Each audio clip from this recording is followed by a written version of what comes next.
السلام علیکم ورحمۃ اللہ وبرکاتہ۔ الحمد للہ رب العالمین والعاقبۃ للمتقین والصلاة والسلام علی سید الانبیاء والمرسلین نبینا محمد وعلی آلہ وصحبہ اجمعین، اما بعد۔ یقول اللہ جل وعلا فی کتابہ الکریم فاسألوا اہل الذکر ان کنتم لا تعلمون۔ یقول الامام المجدد شیخ الاسلام محمد بن عبد الوهاب رحمہ اللہ فی کتابہ الاصول الثلاثہ اعلم رحمک اللہ انہ یجب علینا تعلم اربع مسائل الاولى العلم وهو معرفة اللہ ومعرفة نبیہ ومعرفة الدین الاسلام بالادلہ، الثانیہ العمل به، الثالثہ الدعوۃ الیہ، الرابعہ الصبر علی الاذی۔ اللہ کی توفیق سے گزشتہ ہفتے ہم نے کتاب پہ مقدمہ بسم اللہ الرحمن الرحیم اور علم اور اللہ کی رحمت سے متعلق گفتگو کی تھی۔ آج وہ 4 مسائل جن کا سیکھنا ضروری ہے اس پہ گفتگو ہوگی۔ اعلم رحمک اللہ، علم پہ گفتگو ہوئی تھی کہ جان لو اللہ تم پر اپنی رحمتیں نازل فرمائے۔ جب اس طرح کا جملہ کہا جائے کہ علم جان لو، سن لو، اس کا یہ مطلب ہوتا ہے کہ آپ تیار ہو جاؤ سیکھنے کے لیے، سمجھنے کے لیے۔ اب آپ کو کوئی چیز سکھائی جا رہی ہے، کچھ معلومات دی جا رہی ہے، تو کہا اعلم رحمک اللہ، آپ علم حاصل کرنے کے لیے ریڈی ہو جائیے۔ اور پھر دعا دی گئی کہ اللہ آپ پر اپنی رحمتیں نازل فرمائے۔ قرآن میں جہاں جہاں یا ایھا الذین آمنوا، یا ایھا الذین آمنوا، ہم لوگ تو اس کو عام طور سے صرف پڑھ یا سن لیتے ہیں۔ عبداللہ بن مسعود رضی اللہ عنہ کہتے ہیں کہ جب بھی ہم یہ آیت نبی کی زبان سے سنتے یا ایھا الذین آمنوا، کان ہمارے کھڑے ہو جاتے تھے، دھیان اسی طرف ہوتا۔ کیوں؟ اللہ کہہ رہا کہ اے ایمان والو، ہم سے خطاب کر رہا، ضرور کوئی آرڈر ہے، کوئی ڈیمانڈ ہے، کوئی حکم ہے، کوئی قانون ہے۔ ہم جب بھی یا ایھا الذین آمنوا سنتے، بھرپور توجہ کے ساتھ کان نبی کی بات کی طرف لگا لیتے۔ یہ خطاب کا اسلوب ہوتا ہے۔ یہ علم جان لو، علم حاصل کرنے کے لیے ریڈی ہو جاؤ، تیار ہو جاؤ۔ اور پھر مزید رحمک اللہ، اللہ آپ پر اپنی رحمتیں نازل فرمائے، یعنی رحمتیں نچھاور کرے۔ اللہ کی رحمت جب کسی کو مل جائے گی تو کیا فائدہ ہوگا؟ پہلی چیز بڑا فائدہ کہ وہ اپنے مطلب اور مقصد کو پالے گا۔ اللہ کی رحمت کسی کو مل جائے، نبی صلی اللہ علیہ وسلم کی حدیث آپ نے سنی ہوگی، آپ نے فرمایا کہ کوئی بھی شخص اپنے عمل سے نجات نہیں پا سکتا۔ کوئی سوچے کہ میں نیکی اور عمل کر کے جنت پالوں، نہیں ہو سکتا جب تک اللہ کی رحمت اسے نہ ملے۔ صحابہ نے کہا آپ بھی؟ کہا ہاں میں بھی، جب تک میرے رب کی رحمت نہیں شامل ہوگی۔ تو اتنی پیاری دعا اعلم رحمک اللہ، علم حاصل کرنے کے لیے ریڈی ہو جاؤ، اللہ آپ پر اپنی رحمتیں نازل فرمائے۔ رحمت مل گئی تو پھر رحمت کے بعد ہی عمل قبول ہوگا، رحمت کے بعد ہی آدمی جنت کا مستحق ہوگا، چاہے جتنا بھی عمل کر لے۔ اسی لیے علم یا عمل پہ کبھی غرور یا گھمنڈ نہیں کرنا چاہیے۔ اللہ کی رحمت جس پر نچھاور ہوتی ہے وہی علم بھی پاتا ہے، وہی عمل بھی کرتا ہے۔ قرآن بہت آسان ہے، قرآن بہت آسان ہے، پڑھنا بھی آسان ہے، سیکھنا سمجھنا بھی۔ لیکن اس کو کون سیکھتا سمجھتا ہے؟ جس پر اللہ کی خصوصی رحمت اور توفیق ملتی ہے۔ قرآن سے آسان کوئی کتاب نہیں۔ یہ اللہ کہہ رہا ہے وَلَقَدْ يَسَّرْنَا الْقُرْآنَ لِلذِّكْرِ فَهَلْ مِن مُدَّكِرٍ۔ آپ دیکھیں کہ لوگ قرآن کتنی آسانی سے سیکھ لیتے ہیں، حفظ کر لیتے ہیں۔ قرآن ہمارے پاس رکھا ہوا ہے لیکن کوئی پڑھتا نہیں، کوئی چھوتا تک نہیں، کوئی یاد نہیں کرتا۔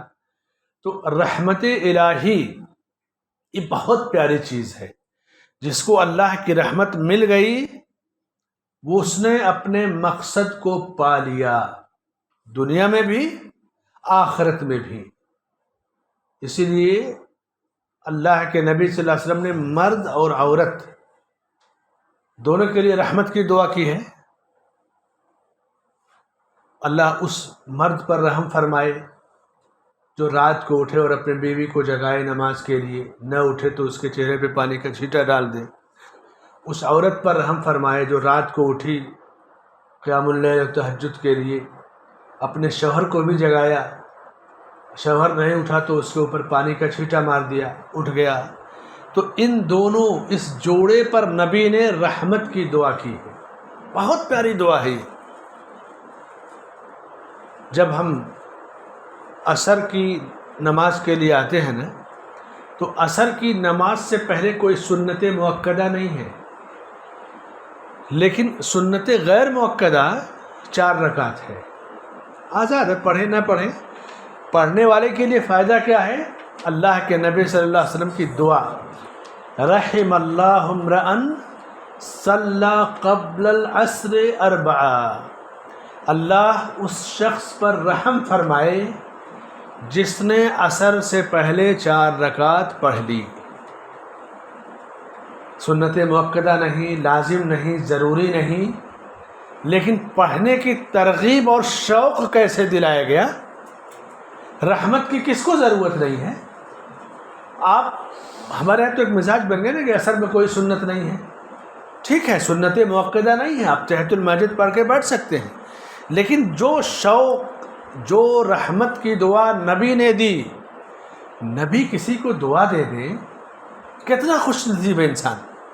ہم نے نبی کو نہیں دیکھا، نبی کی مجلسوں میں نہیں شریک ہوئے، لیکن آج یہ جو علم کی مجلس ہے یہ نبی کی وراثت ہی کی مجلس ہے، انہی کا چھوڑا ہوا دین ہے۔ آپ نے قیامت تک کے لیے مردوں اور عورتوں کو یہ دعا دے کہ رحم اللہ امرأ، اللہ اس شخص پر، اس مرد ہو یا عورت، ان پہ اپنی رحمت نازل فرمائے، کن پہ؟ جس نے عصر سے پہلے 4 رکعت نماز پڑھ لی۔ رحمت کی دعا، جب ہم سلام کرتے ہیں کسی کو تو کہتے ہیں نا السلام علیکم ورحمۃ اللہ وبرکاتہ۔ سلام کوئی بہت معمولی چیز نہیں ہے، ایسا نہیں کہ روٹین ہے، ہمارے طریقہ بس ہمارے دھرم میں ہے، آستہ ہے، نہیں، ایسی پیاری دعا ہے یہ کہ پہلی چیز السلام علیکم، تم پر سلامتی نازل ہو، امن، پیس نازل ہو، سلامتی تمہارے دین پر ہو، تمہاری صحت سلامت رہے، تمہارا ایمان سلامت رہے، تمہاری روزی سلامت رہے، تمہارا کاروبار سلامت رہے، تمہارے بچے سلامت رہیں، تمہارے والدین سلامت رہیں، تم ہمیشہ سلامت رہو۔ یہ السلام علیکم بہت پیاری دعا ہے۔ پھر سلامتی کے ساتھ ورحمت اللہ، اور اللہ کی رحمت تم پر اترے۔ جب اللہ کی رحمت اترے گی تو برکت بھی اترے گی، اللہ کی مغفرت بھی آئے گی، اور اللہ کی رحمت کے ساتھ آدمی زندگی اور آخرت دونوں کا مقصد پالے گا، کامیاب ہو جائے گا۔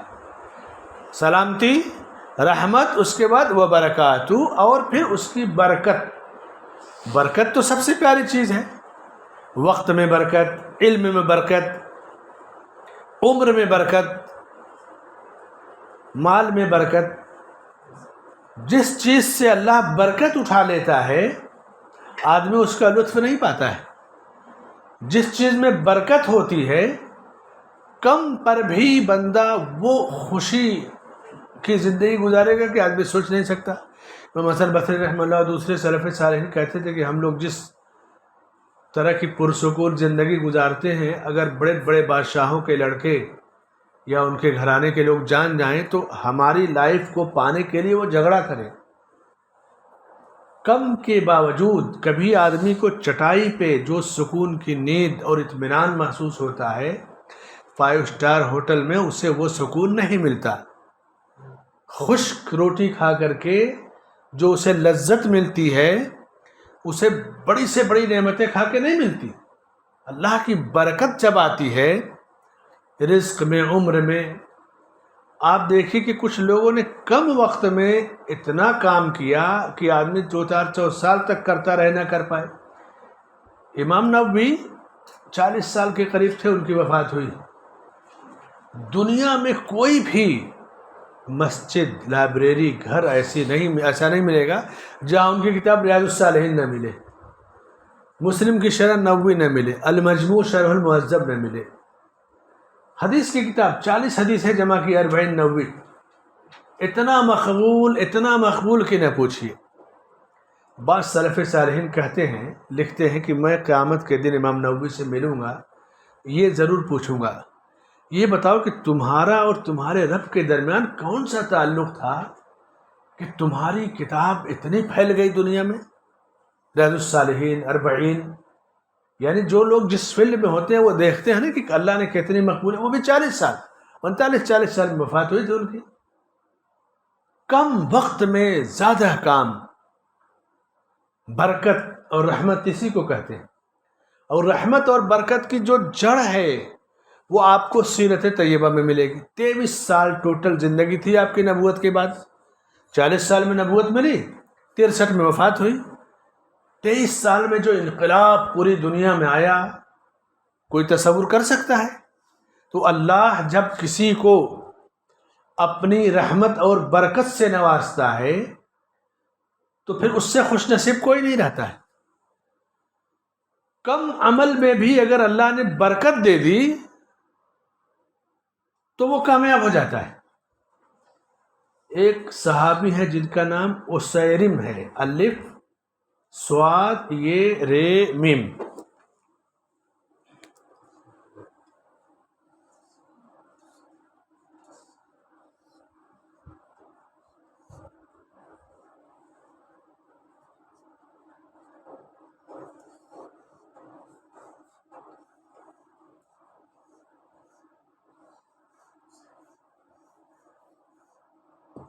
اسیرم یہ صحابی رسول ہیں.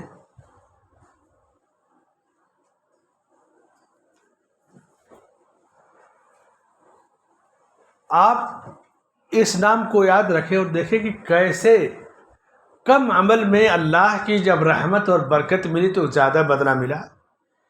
ایک وقت کی نماز نہیں پڑھا تھا انہوں نے، ایک وقت کی نماز نہیں پڑھے تھے اور شہادت مل گئی. غزوہ احد کے زخمیوں میں ہوا یہ کہ زخمیوں کو جب لایا جا رہا تھا تو ان کو بھی ملے، دیکھے کہ یہ بھی ہیں. ہوا یہ کہ صبح جیسے کوئی 8-9 بجے اسلام لائے، 11 بجے شہید ہو جائے تو کسی نماز کا وقت آیا نہیں تو پڑھیں گے کیسے؟ تو ان کا یہی معاملہ تھا. اعلان ہوا جنگ کا، لوگوں نے پوچھا کیسے آئے؟ قبیلے کی محبت میں. کہا نہیں، نبی صلی اللہ علیہ وسلم کا حکم تھا، اسلام لایا اور فوراً چلا آیا اور غزوے میں شہید ہو گئے. شہید کا بدلہ کیا ہے؟ جنت ہے.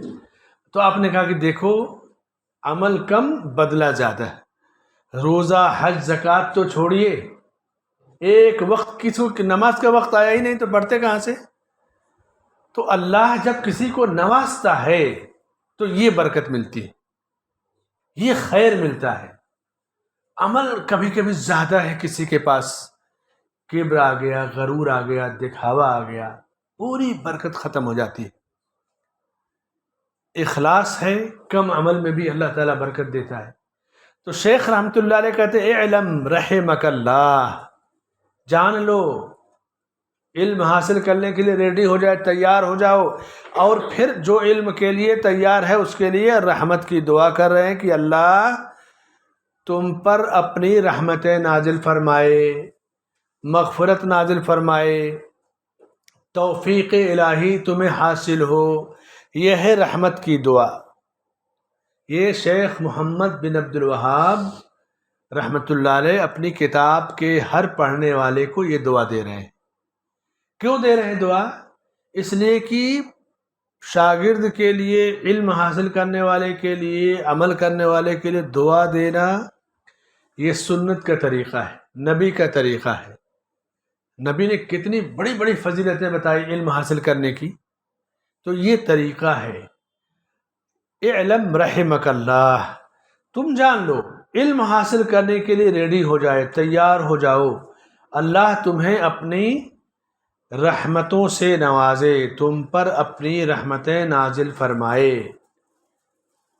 اس کے بعد جب اتنی گفتگو ہو گئی، رحمک اللہ، اللہ تم پر رحمت نازل فرمائے، تو رحمت جب کسی کو مل گئی تو دنیا اور آخرت دونوں کا خوش نصیب انسان ہو جائے گا. وہ کیونکہ رحمت الہی کسی کو مل گئی تو وہ سب سے بڑا خوش نصیب انسان ہو جائے گا، دنیا اور آخرت دونوں کا. اور اللہ کی رحمت کسی کو مل گئی تو اس کا ہر عمل اللہ قبول کر لے گا. بغیر رحمت الہی کے کوئی نیکی بھی نہیں قبول ہوتی، کوئی عمل اللہ کی رحمت کے بغیر نہیں قبول ہوتا ہے. تو یہ دعا کتنی پیاری ہے. اور ہم جو سلام میں کہتے ہیں نا السلام علیکم ورحمۃ اللہ، اب آپ کو اس کا معنی سمجھ میں آیا؟ کتنا پیارا جملہ، کتنی پیاری تربیت ہے اسلام کی، شریعت کی. اس لیے سلام میں بخیلی نہیں کرنا چاہیے، سلام میں بخیلی نہیں کرنا چاہیے. سلام سب کو کرنا چاہیے، جانے کہ مسلمان ہیں سلام کرنا چاہیے. بعض لوگ جواب نہیں دیں گے، کہیں گے کہ تو وہابی ہے، اس کو سلام کرنا جائز نہیں ہے. کوئی بات نہیں، آپ اپنا کام کیجیے. اگر وہ مسلمان سمجھتے ہیں تو سلام کیجیے، کافر ہے تو اس کو سلام نہیں کیا جائے گا. غیر نے اگر سلام کیا صریح طور سے السلام علیکم ورحمۃ اللہ، تو اس کو شیخ ابن عثیمین رحمۃ اللہ علیہ اور دوسرے اہل علم نے لکھا کہ اگر وہ واضح طور سے سلام کرتا ہے، اہل کتاب ہے تو ان کو کہیں گے وعلیکم، کیونکہ حکم ہے. وہ وعلیکم السلام علیکم کہتے تھے، تم پر ہلاکت ہو. جو ہمارے ملک کے جو سادہ سودہ سمپل غیر مسلم ہے نا، وہ سلام ہی کرتے ہیں، تو ان کو جواب دیا جا سکتا ہے وعلیکم السلام کا. کیوں؟ اس نے آپ کو دعا دی ہے، آپ اس کو دعا دیجیے.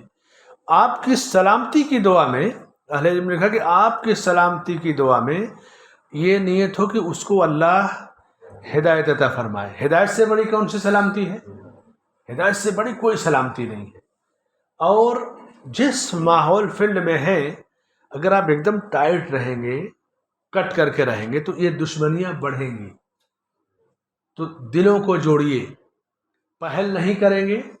بہت دقت ہے جو لوگ کام کرتے ہیں نا، آفسوں میں جائیے، کسی بھی کا کرسی پر آدمی بیٹھا ہوا ہے، اب غیر مسلم آئے گا تو ہاتھ جوڑے گا، پرنام کرتا ہے، پیر پکڑتا ہے.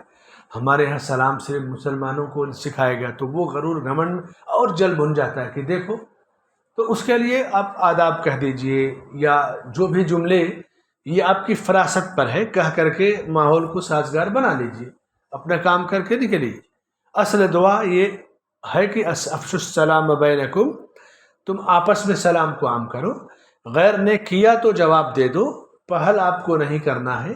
پہل کرنے کے لیے خاص طور سے آفس میں جائیں گے، ڈپارٹ میں جائیں گے، ہر جگہ تو وہ بیٹھے ہوئے ہیں، تو آپ کیسے اس کو جو ہے خوش کر لے جائیں. آداب ہے، گڈ مارننگ، گڈ ایوننگ، یہ سب کوئی حرج نہیں. یہ سب جملے جو ہے یہ بنائے ہوئے جملے ہیں، ان کا مطلب سلام نہیں ہوتا ہے، یہ ایک طریقہ ہے. اب شیخ رحمۃ اللہ علیہ کرے اعلم رحمک اللہ. اب رحمک اللہ سمجھ گئے آپ، رحمت کا فائدہ اور اس کی حیثیت سمجھ گئے. اس کے بعد کہ انہ یجب علینا تعلم 4 مسائل، کہ 4 مسائل کا جاننا ہمارے اوپر ضروری ہے. 4 مسائل کا سیکھنا اور جاننا یہ ہمارے لیے ضروری ہے.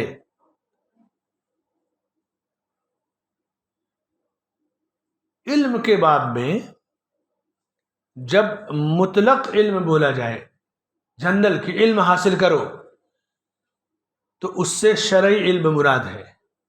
وہ علم جو اللہ کی کتاب، نبی کی سنت کے ذریعے آپ کو دین سکھائے. تو شیخ رحمۃ اللہ علیہ کہتے اے علم، دین سیکھنے کی بات ہو رہی ہے، 4 مسائل کا سیکھنا اور جاننا ہمارے لیے ضروری ہے۔ کس کے لیے؟ مرد کے لیے، عورت کے لیے، آزاد کے لیے، غلام کے لیے۔ یعنی اس مسائل کو سیکھنے میں یہ عذر اللہ کیا نہیں کام آئے گا کہ میں تو پڑھا لکھا نہیں تھا۔ عالم ہو، جاہل ہو، اگر بالغ ہو گیا، باشعور ہے، تو اسے اتنا جاننا ضروری ہے 4 مسائل۔ اللہ کے نبی صلی اللہ علیہ وسلم کی ایک حدیث ہے، طلب العلم فریضہ، علم حاصل کرنا فرض ہے۔ امام احمد بن حنبل رحمۃ اللہ علیہ کہتے ہیں کہ اتنا علم حاصل کرنا ہر آدمی پر فرض ہے جس کے ذریعے وہ رب کی عبادت اور بندگی کا طریقہ سیکھ سکے یا جان جائے۔ یہ علم سب پر فرض ہے، جیسے غسل کا طریقہ، وضو کا طریقہ، توحید کی قسمیں، رسالت، آخرت، وہ علم جس کے ذریعے آدمی دنیا میں شرک کفر کی گمراہیوں سے بچ سکے، رب کی بندگی صحیح طور سے کر سکے، یہ علم حاصل کرنا یہ بہت ضروری سب کے لیے ہے۔ علم جو ہے جہاں فرض ہے سیکھنا، وہیں علم انسان کے دل و دماغ کے لیے شفا ہے۔ یعنی جو جتنا زیادہ علم حاصل کرے گا، اس کا دماغ اور دل اتنا زیادہ باشعور رہے گا، کھلا ہوا رہے گا۔ جاہل کی سوچ اور پڑھے لکھے کی سوچ کا فرق ہوتا ہے کہ نہیں؟ تو علم سے آپ کو ذہنی کشادگی ملتی ہے۔ شریعت کا علم ہے تو دین کے بارے میں بہت زیادہ کشادگی ملے گی آپ کو۔ دنیا کے علوم، سائنس کے، ٹیکنالوجی کے، تو بہت ساری چیزیں آپ دیکھیں، ایک مریض گھبرا جاتا ہے، لیکن ڈاکٹر جس کو پورے جسم کی بیماریوں کا علم ہے، وہ جلدی نہیں گھبراتا، وہ اس کے علاج کی طرف سوچتا ہے، کیونکہ اسے پتہ ہے کہ کہاں سے کون سی چیز گڑبڑ ہو رہی ہے۔ تو علم سے آدمی باشعور ہوتا ہے۔ اصل علم کیا ہے؟ دین کی معرفت، دین کو پہچاننا، یہی اصل علم ہے۔ اور دین کو پہچاننے کے لیے ہمیں اللہ کو پہچاننا پڑے گا، کیونکہ دین اللہ تعالیٰ کا ہے۔ تو 4 مسائل جن کا جاننا اور سیکھنا ہر آدمی پر فرض ہے، ضروری ہے۔ وہ 4 مسائل وہ کیا ہیں؟ نمبر 1، معرفت اللہ، اللہ تعالی کو پہچاننا، اللہ کی معرفت۔ اللہ کو پہچاننے کا کیا مطلب؟ اللہ کو پہچاننے کا مطلب یہ ہے کہ آپ اللہ کی شریعت کو پہچانیں، اللہ کے دین کو پہچانیں، اللہ نے جو چیزیں حلال یا حرام کر دیں انہیں پہچانیں۔ ان تمام چیزوں کو پہچاننا یہ دین ہے۔ اللہ کو اگر آدمی اپنی مرضی سے پہچاننا چاہے گا تو پھر وہ نہیں پہچان پائے گا۔ اللہ نے اپنے آپ کو پہچاننے کے لیے کتاب دیا، کتاب کو سمجھنے کے لیے رسول بھیجا۔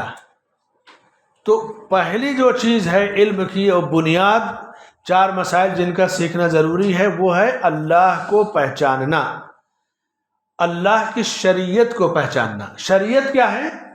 اللہ نے اپنے رسول کو جو کتاب دی، جو تعلیمات دی، انہی کا نام شریعت ہے۔ اللہ کی شریعت کتاب کی شکل میں ہے، رسول کی سیرت کی شکل میں ہے۔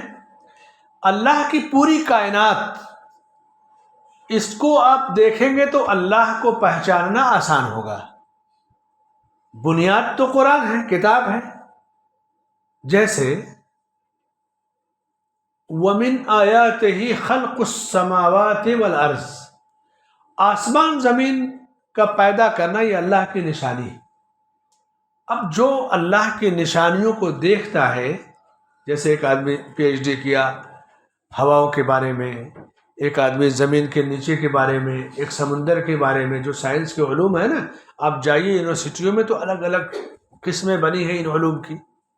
انسان کا جسم ہے، کوئی آدمی مائنڈ کے بارے میں پی ایچ ڈی کرتا ہے، کوئی ناک کے بارے میں، کان کے بارے میں ایم ڈی کرتا ہے MBBS کے بعد، کوئی جو ہے ہارٹ کا، یعنی انسان کے ایک جسم ہے آدمی کا، اور پورا علم طب، ڈاکٹری کا علم اسی ایک جسم سے جڑا ہوا ہے۔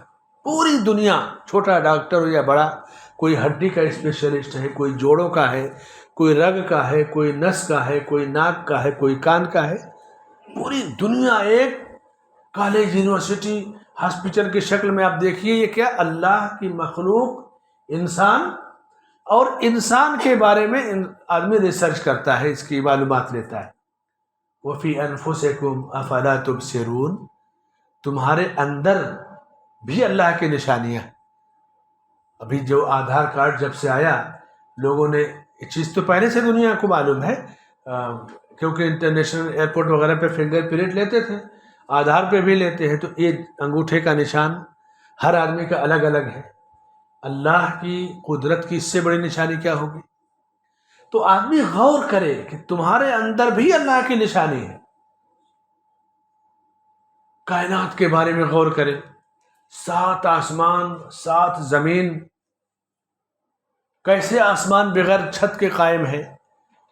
اللہ کو پہچاننا، اس کی بنیاد اللہ کی کتاب قرآن ہے، اور پھر قرآن کی مختلف آیتیں مختلف مواقع پہ تفصیل بیان کرتی ہیں۔ اگر آپ قرآن سے ہٹ کر کے اللہ کو پہچاننا چاہیں، نبی سے ہٹ کر کے، تو پھر نہیں پہچان پائیں گے۔ ہم کلمہ پڑھتے نا، اشہد ان لا الہ الا اللہ واشہد ان محمد رسول اللہ، گواہی دیتا ہوں کہ اللہ کے سوا کوئی معبود برحق نہیں، اور میں گواہی دیتا ہوں کہ محمد صلی اللہ علیہ وسلم اللہ کے رسول ہیں۔ تو یہ بالکل واضح پروف ہے کہ عبادت ہم صرف اللہ کی کریں گے، لیکن عبادت کے لیے طریقہ رسول اللہ صلی اللہ علیہ وسلم کا جب اپنائیں گے تبھی ہم کامیاب ہو سکتے ہیں، ورنہ اس کے بغیر ہمیں کامیابی نہیں مل سکتی۔ تو اللہ کی عبادت اور طریقہ اللہ کے رسول صلی اللہ علیہ وسلم کا ہمیں ہر حال میں اپنانا ہوگا۔ فرمایا کہ الاولی العلم، سب سے پہلی چیز یہ ہے علم، پہلا مسئلہ جس کو جاننا ضروری ہے۔ اور علم کی تعریف، علم کسے کہتے ہیں؟ وَهُوَ مَعْرِفَةُ اللَّهِ، علم کی تعریف ہے کہ اللہ کو پہچاننا۔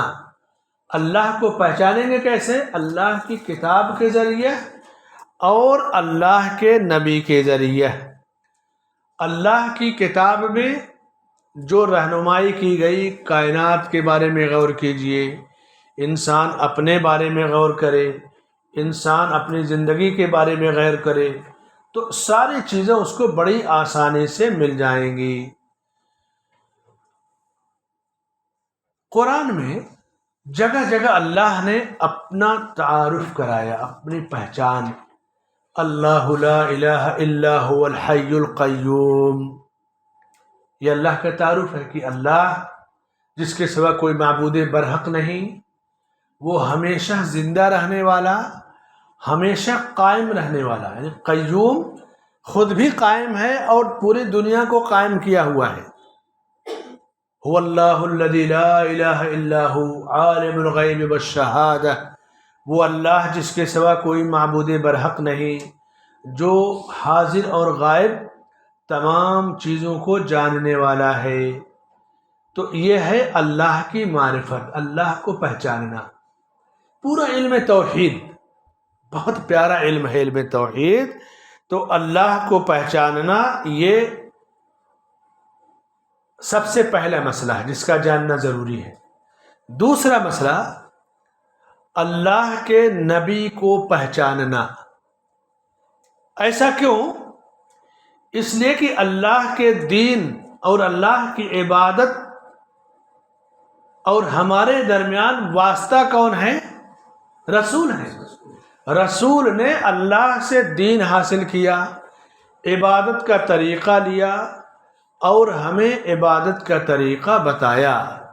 تو بغیر رسول کے ہم اللہ کو پہچاننا چاہیں گے تو ہم نہیں پہچان سکتے، ہم گمراہ ہو جائیں گے۔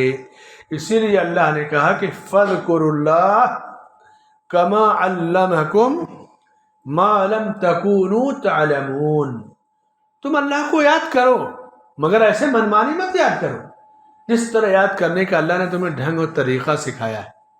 اب جو لوگ من گڑھت دعائیں رائج کریں، من گڑھت درود رائج کریں، من گڑھت وظیفے بنا لیں، یہ ریجیکٹ ہو جائے گا۔ کیوں؟ اللہ نے خود کہا کہ فَاذْكُرُوا اللَّهَ كَمَا عَلَّمَكُم، رسول کے ذریعے تمہیں جو راستہ ملا ہے اللہ کو یاد کرنے کا، چاہے نماز ہو، تلاوت ہو، ذکر ہو، دعائیں ہو، حج ہو، اسی طرح تم یاد کرو۔ ورنہ غیر مسلم بھی اللہ ہی کی عبادت کرتا ہے۔ اگر آپ پوچھیں کہ دنیا کو کس نے پیدا کیا، روزی کس نے دیا، تو ہاتھ اٹھائے گا آسمان کی طرف۔ لَإِن سَأَلْتَهُم مَّن خَلَقَ السَّمَاوَاتِ وَالْأَرْضِ، آپ پوچھیں کہ آسمان و زمین کو کس نے پیدا کیا، تو کہیں گے اللہ نے پیدا کیا ہے، یہ مانتے ہیں۔ لیکن اللہ کی بندگی اللہ کے رسول کے طریقے کے مطابق جب کی جائے گی، اسی وقت اللہ تعالی ہماری عبادت کو قبول کرے گا۔ تو 4 مسائل کو سیکھنا ضروری۔ اللہ کو پہچاننا، نمبر 1۔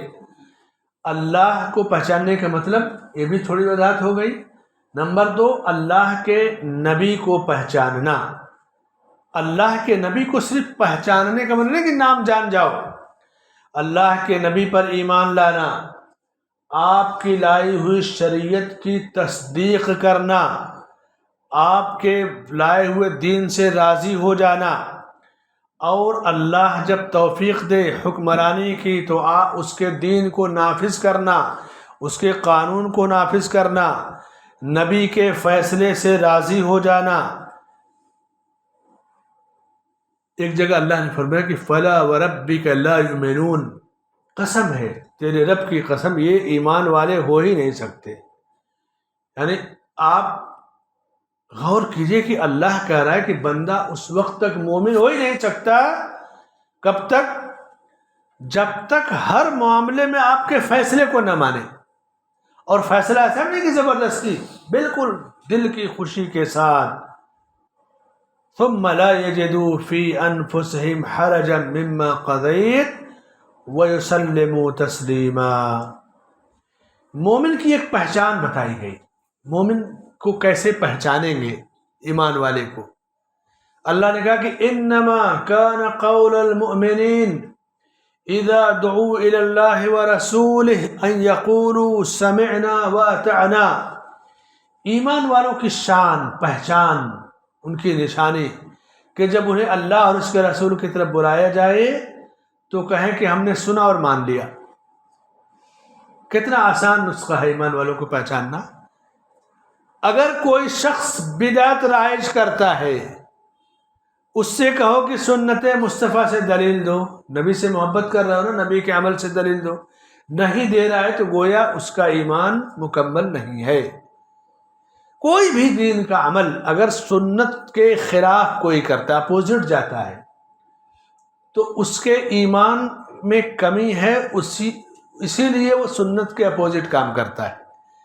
مکمل ایمان والا کبھی سنت کے خلاف کام کرنے کے بارے میں سوچ ہی نہیں سکتا، یہی ایمان کی نشانی ہے۔ اور کبھی کبھی اختلاف، جھگڑے ہو جاتے ہیں نا آپس میں، مسائل میں، تو نبی پر ایمان کا تقاضا یہ ہے کہ فوراً دیکھیں کہ نبی نے کیا کہا، رب نے کیا کہا۔ فَإِن تَنَازَعْتُمْ فِي شَيْءٍ فَرُدُّوهُ إِلَى اللَّهِ وَالرَّسُولِ، کسی چیز میں تمہیں اگر اختلاف ہو جائے تو اختلاف تو ہوگا، حل کرنے کے لیے اللہ اور اس کے رسول کی طرف لوٹاؤ کہ اللہ اور اس کے رسول نے کیا کہا ہے۔ ایسا کہنا کرنا تمہارے ایمان کی علامت ہے۔ اس کی مثال لیجئے، اللہ کے رسول صلی اللہ علیہ وسلم کی وفات ہوئی، صحابہ میں اختلاف ہوا کہ نہیں؟ صحابہ کی ایک بڑی تعداد کہہ رہی ہے کہ نبی کی وفات ہی نہیں ہوئی، اور ایک تعداد کہہ رہی کہ وفات ہو گئی۔ عمر رضی اللہ عنہ جیسے صحابی کہتے ہیں نبی کی وفات نہیں ہوئی، اگر کسی نے کہا تو گردن اڑا دوں گا۔ کچھ لوگوں نے کہا نہیں آپ اسی طرح رب کے پاس گئے جیسے موسیٰ علیہ السلام توریت لینے گئے تھے۔ صحابہ میں اتنا بڑا اختلاف ہوا کہ ایسا لگا کہ تلوار چل جائے گی، لیکن صحابہ کے دل صاف تھے، نبی پر ایمان مضبوط تھا، محبت ان کی سچی تھی، انہوں نے اللہ کو پہچانا اور نبی کو پہچانا تھا۔ حقیقت میں ابو بکر صدیق رضی اللہ عنہ کھڑے ہوئے، خطبہ دیا، کہا کہ وما محمد الا رسول قد خلت من قبلہ الرسل افئن مات او قتل انقلبتم على اعقابکم ومن ينقلب على عقبیہ فلن يضر اللہ شیئا وسيجزي اللہ الشاکرین۔ محمد صلی اللہ علیہ وسلم ایک رسول تھے، نوح علیہ السلام رسول تھے، موسیٰ علیہ السلام رسول تھے، ابراہیم علیہ السلام رسول تھے، عیسیٰ علیہ السلام رسول تھے، آئے اور چلے گئے دنیا سے۔ آپ بھی رسول تھے، رسالت ختم ہوئی، چلے گئے، پیغام الہی جو ہے مکمل ہوا، اللہ نے بلا لیا۔ سنو، اگر آپ مر جائیں یا قتل کر دیے جائیں، یعنی رسول اس سے پہلے وفات بھی پائے، بعض رسولوں کو قتل بھی کیا گیا، تو کیا تم الٹے پاؤں پھر جاؤ گے؟ اگر کسی نے ایسا کیا تو خود نقصان اٹھائے گا، اللہ تو شکر گزار بندے کو بہترین بدلہ دے گا۔ خطبہ دیا، امام بخاری نے خطبہ نقل کیا ہے کہ اما بعد فمن کان منکم یعبد اللہ فإن اللہ حی لا یموت۔ تم میں سے جو اللہ کی عبادت کرتا تھا وہ جان لے کہ اللہ زندہ رہنے والا ہے، اسے کبھی موت نہیں آئے گی۔ جب کوئی اللہ کو صحیح طور سے پہچانے گا تو یہی عقیدہ ہوگا۔ کہا کہ وَمَنْ كَانَ مِنْكُمْ يَعْبُدُ مُحَمَّدًا فَإِنَّ مُحَمَّدًا قَدْ مَاتَ۔ تم میں سے جو محمد صلی اللہ علیہ وسلم کی عبادت کرتا تھا وہ جان لے کہ محمد صلی اللہ علیہ وسلم مر چکے، آپ کی وفات ہو گئی۔ صحابہ کے بارے میں کیا ایسا سوچ سکتے ہیں کہ وہ نبی کی عبادت کرتے رہے ہوں گے؟ تصور نہیں کیا جا سکتا۔ اہل علم نے لکھا ہے کہ توحید کی دعوت کے لیے ابو بکر صدیق رضی اللہ عنہ کا یہ خطبہ قیامت تک اتنی جرأت کا خطبہ ہے کہ شرک کی ساری جڑوں کو ختم کر دیا، کہ اللہ کے سوا کسی نے کسی کی بھی عبادت کی تو اس کا معبود بھی ایک دن مر جائے گا، اس کی عبادت بھی باطل ہو جائے گی۔ عبادت صرف اللہ کی، اور بقا اور دائمی زندگی صرف اللہ کے لیے، حی لا یموت۔ اسلامی عقیدے کی جو وضاحت صدیق کے خطبے میں موجود ہے، جرأت کے ساتھ نبی کی وفات کے بعد بالکل شرک کی ساری جڑوں کو کاٹ کے رکھ دیا۔ اسی لیے امام بخاری نے باب باندھا ہے صحیح بخاری میں، باب العلم قبل القول والعمل، کہنے اور عمل کرنے سے پہلے علم حاصل کرنا، اس لیے کہ علم کے بغیر کوئی عمل کرے گا تو گمراہ ہو جائے گا، علم کے بغیر کوئی کچھ بیان کرے گا تو گمراہ ہو جائے گا۔ تو شیخ محمد بن عبد الوہاب رحمۃ اللہ علیہ جو اپنی کتاب پڑھا رہے، سکھا رہے، اعلم رحمک اللہ، جان لو اللہ تم پر رحم فرمائے، اپنی رحمت نازل فرمائے۔ اور یہ چار مسائل کا سیکھنا اور جاننا ہر مسلمان پر واجب اور فرض ہے۔ نمبر 1 اللہ کو پہچاننا، نمبر 2 اللہ کے نبی کو پہچاننا، اور دین اسلام کو دلائل کے ساتھ پہچاننا۔ صحابہ کے دل جب صاف تھے انہوں نے یہ خطبہ دیا، اور پھر یہ آیت انک میت وانہم میتون، آپ کو بھی مرنا ہے، انہیں بھی مرنا ہے۔ سب کے دل صاف ہو گئے کہ آپ کی وفات ہو گئی، سب کو اطمینان ہو گیا۔ اختلاف ہو لیکن نبی سے سچی محبت ہے، صحیح میں نبی کو کوئی پہچان لے گا تو پھر نبی کی سنت اور تعلیم سے زیادہ اسے کہیں اطمینان ملنے والا نہیں۔ بدعتی کو کیوں نبی سے اطمینان نہیں ہوتا ہے؟ نام لے گا خوب زیادہ، لیکن نبی کی سنت سے اسے اطمینان اس لیے نہیں ہوتا کہ وہ بدعت سے محبت ہے، اس پر اللہ کی مار ہے، شیطان کے راستے پر ہوتا ہے۔ صحابہ کے زمانے میں دوسرا بڑا اختلاف نبی کی وفات کے بعد، پہلا تو وفات رسول ہی کا ہو گیا، فَإِن تَنَازَعْتُمْ فِي شَيْءٍ فَرُدُّوهُ إِلَى اللَّهِ وَالرَّسُولِ، اختلاف ہو جائے تو اللہ اور اس کے رسول کی طرف لوٹا دو۔ لوٹا دیا، مسئلہ حل ہو گیا۔ دوسرا اختلاف بہت بڑا پیدا ہوا، اس سے بڑا، وہ کیا تھا؟ نبی کو دفن کہاں کیا جائے گا؟ نبی کو دفن کرنا، عام قبرستان میں دفن کریں گے، پتہ نہیں کتنا بڑا مزار بنتا، مسجد میں دفن کریں یہ بھی ٹھیک نہیں، صحرا جنگل میں لے جائیں، ایک اختلاف ہوا نا کہ نبی کی قبر کہاں ہوگی، اس لیے کہ لاکھوں انبیاء آئے، کسی نبی کی قبر کا کوئی پتہ نہیں ہے۔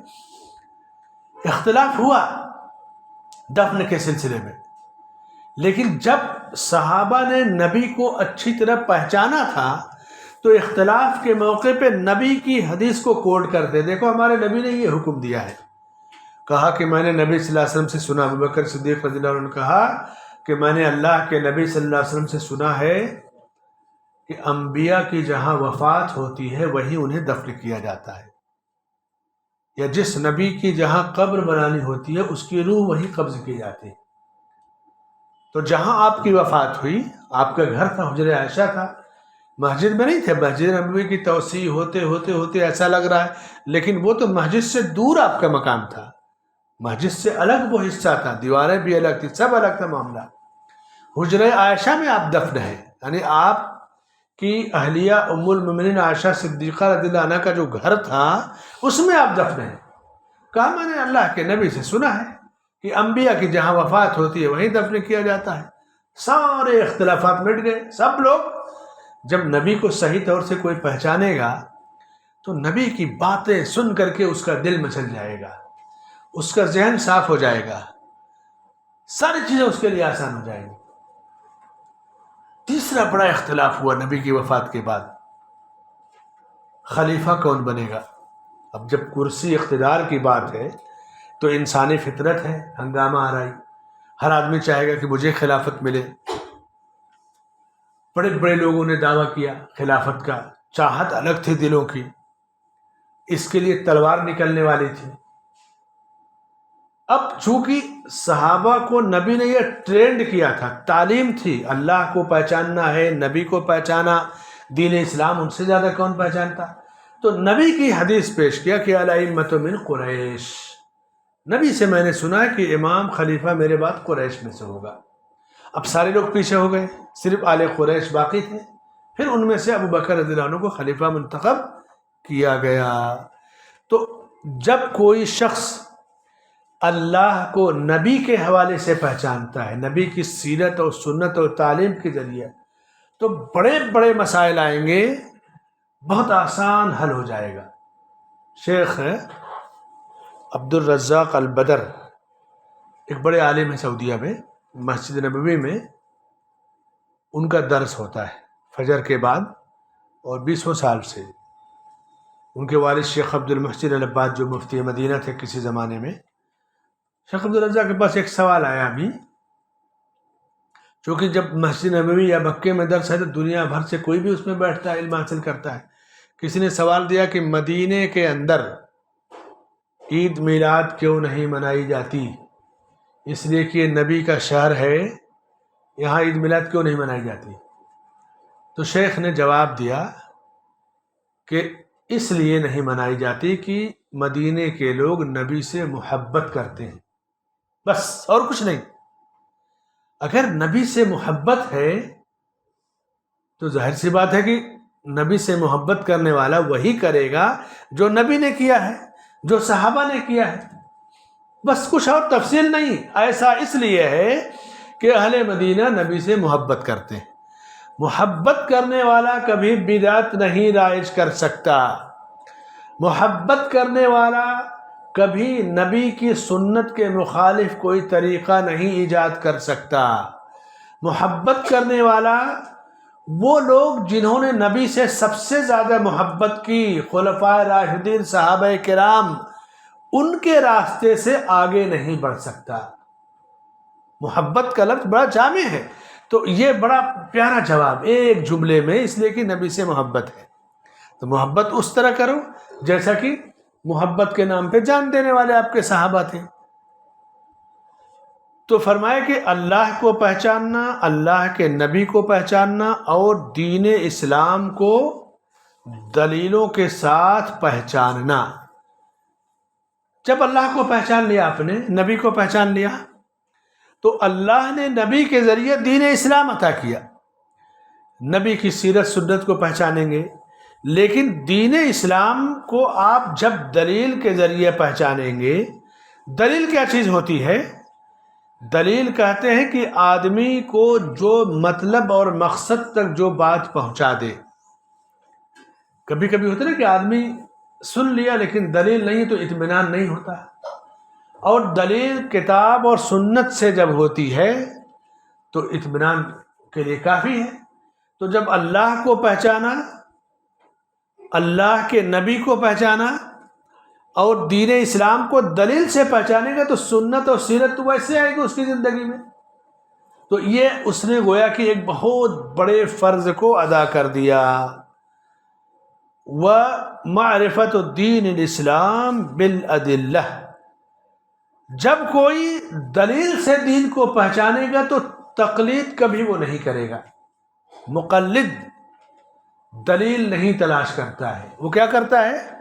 فلاں صاحب نے کہا میرے لیے کافی ہے. تو یہ جو ہے کہ دلیل آپ تلاش کرو، اور کون ایسا مسئلہ جس کی دلیل نہیں ملتی؟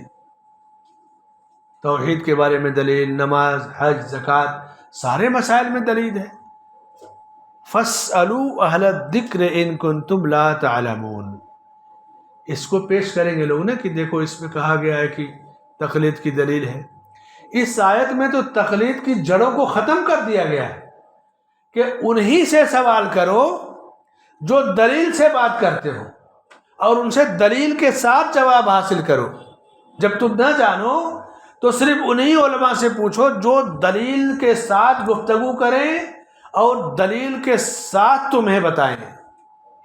اہل کتاب میں جو علماء تھے ان کا ذکر تھا کہ ان میں سب سے مت پوچھو، جو تمہیں کتاب کے حوالے سے گفتگو کرے. تو اس آیت سے تقلید کی جڑوں کو ختم کیا گیا ہے، لیکن الٹا آج مقلد اسی آیت کو دلیل بنا لیتا ہے کہ دیکھو اس میں تو تقلید کی دلیل ہے. اس میں تقلید کی جڑوں کو ختم کر دیا گیا. کوئی آدمی حج کرے گا، خذوا عنی مناسککم، نبی کا حکم ہے کہ تم اس طرح حج کرو جس طرح تم نے مجھے حج کرتے ہوئے دیکھا ہے. نماز پڑھے گا، صلو کما رأیتمونی اصلی، جس طرح تم نے مجھے نماز پڑھتے ہوئے دیکھا ہے اس طرح نماز پڑھو. وضو کرنا ہے، عثمان بن عفان رضی اللہ عنہ کی حدیث کی آؤ میں تمہیں نبی کا وضو کر کے سکھاتا ہوں، بتاتا ہوں. تو کسی بھی میٹر میں آپ کو دلیل کے بغیر ہماری شریعت گفتگو نہیں کرتی ہے. پوری زندگی نبی دلیل ہی فراہم کر رہے تھے. تو جب نبی نے دلیل کے ساتھ یعنی رب کا قرآن دیا، سنت دی، عمل کر کے دین کو بتا دیا، تو پھر کسی کی اندھی تقلید کی شریعت میں گنجائش ہی نہیں رہ گئی. آدمی کہاں بھٹکتا ہے؟ جہاں کسی پر اندھا اعتماد کرتا ہے.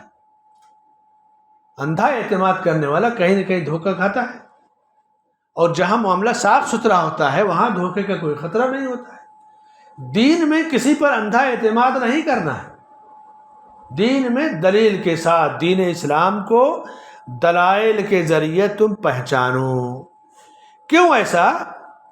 اس لیے کہ اسلام مکمل ہے، یہ ادھورا نہیں ہے.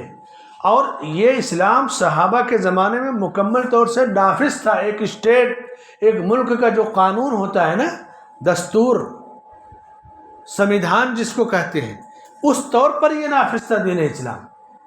تو کوئی چیز ایسی نہیں ہے دین میں، قرآن میں، جو آپ کو دین، دنیا، آخرت کے بارے میں نہ بتاتی ہو. ہمارا علم ادھورا ہو سکتا ہے، معلومات ادھوری ہو سکتی ہے، لیکن کہیں ایسا نہیں ہے کہ ہمارے پاس قرآن یا سنت سے کسی چیز کی دلیل نہ ملے. کہیں بھی کسی بھی معاملے میں ایسا نہیں کہ دلیل نہ ملے. ایک مثال آپ کو دوں اسلام کو دلیل سے پہچاننا. ایک آدمی آیا علامہ شیخ محمد بن صالح العثیمین رحمۃ اللہ علیہ کے پاس، کہا کہ میں گاڑی خریدا ہوں. چونکہ عرب میں جب نئی نئی دولت آئی نا، تو ایک بدو کو یہ ٹریفک پولیس والے نے روکا کہ لائسنس دکھاؤ. کہا تم لائسنس کیسا مانگ رہے ہو؟ میرا پیسہ ہے، میں نے گاڑی خریدا ہے، یہ دیکھو گاڑی کا پیپر، لائسنس کیا بولتے، چلانا آتا ہے، ختم معاملہ۔ اتنی بڑی جہالت تھی۔ شہروں میں سگنل لگا ہوا جگہ جگہ ہے، اب ریڈ سگنل ہے، گاڑی روکنا ہے۔ وہ گیا شیخ کے پاس، مجھ کو قرآن حدیث سے دلیل چاہیے، سگنل پہ گاڑی کیوں روکتے ہیں؟ سمجھ رہے ہیں؟ عالم کے پاس جب علم ہے، بصیرت ہے، تو سوال سے نہیں گھبراتا ہے۔ شیخ نے کہا ٹھیک ہے بیٹھو۔ جب آدمی غصے میں ہوتا ہے، بھائی 1,00,000 ریال کی گاڑی لیا، پیسے والا ہے، اب وہ کہہ رہا کہاں لکھا ہے قرآن حدیث میں کہ سگنل پہ رکنا ہے؟ گاڑی ہے چلاؤں گا، پہلے اونٹ گھوڑے میں کہاں سگنل ہوتا تھا؟ شیخ نے کہا بیٹھو ٹھیک ہے۔ پوچھا یہ لال سگنل ہوتا ہے ریڈ، اس کا کیا مطلب؟ کہا اس کا تو یہ ہوتا ہے کہ اگر اس پہ گاڑی نہ روکو، سامنے سے کوئی گاڑی ٹکرا جائے گی، یہی ہوتا ہوگا۔ کہا گرین کا، ہرے کا کیا مطلب ہوتا ہے؟ کہا ہرے کا عام طور سے کہ جب ہرا کھلتا ہے تو لوگ چلنے لگتے ہیں، کوئی بات نہیں، اب گاڑی جا سکتی ہے۔ تو کہا یہ بتاؤ تم مانتے ہو نا کہ ریڈ سگنل پہ حادثہ ہو سکتا ہے، گاڑی ٹکرا سکتی ہے؟ کہا ہاں۔ کہا اللہ نے قرآن میں کہا کہ وَلَا تُلْقُوا بِأَيْدِيكُمْ إِلَى التَّهْلُكَةِ، تم اپنے آپ کو جان بوجھ کر ہلاکت میں مت ڈالو۔ تمہیں پتہ ہے نا کہ ریڈ سگنل کراس کرو گے، ٹکر ہوگا گاڑی کا، مر جاؤ گے، کیوں تم ہلاکت میں ڈال رہے ہو، خودکشی کر رہے ہو؟ دلیل ملی کہ نہیں تم کو؟ اس کا دماغ کھل گیا۔ کہا ٹھیک ہے۔ کہاں وہ سوال، وہ تو سوچا کہ جواب نہیں ملے گا، میں جیسے چاہوں گا چلاؤں گا، لیکن علماء دلائل سے گھبراتے نہیں، اور یہی علم ہے، یہی علم ہے۔ شیخ محمد بن عبد الوہاب رحمۃ اللہ علیہ اس کتاب میں یہی پیغام دینا چاہ رہے ہیں کہ دین اسلام دلیل کے ساتھ سیکھے بندہ، تقلید کی کوئی گنجائش نہیں ہے۔ دلیل موجود ہے قرآن و سنت کے اندر، کوئی میٹر ایسا نہیں جس کی دلیل موجود نہ ہو۔ تو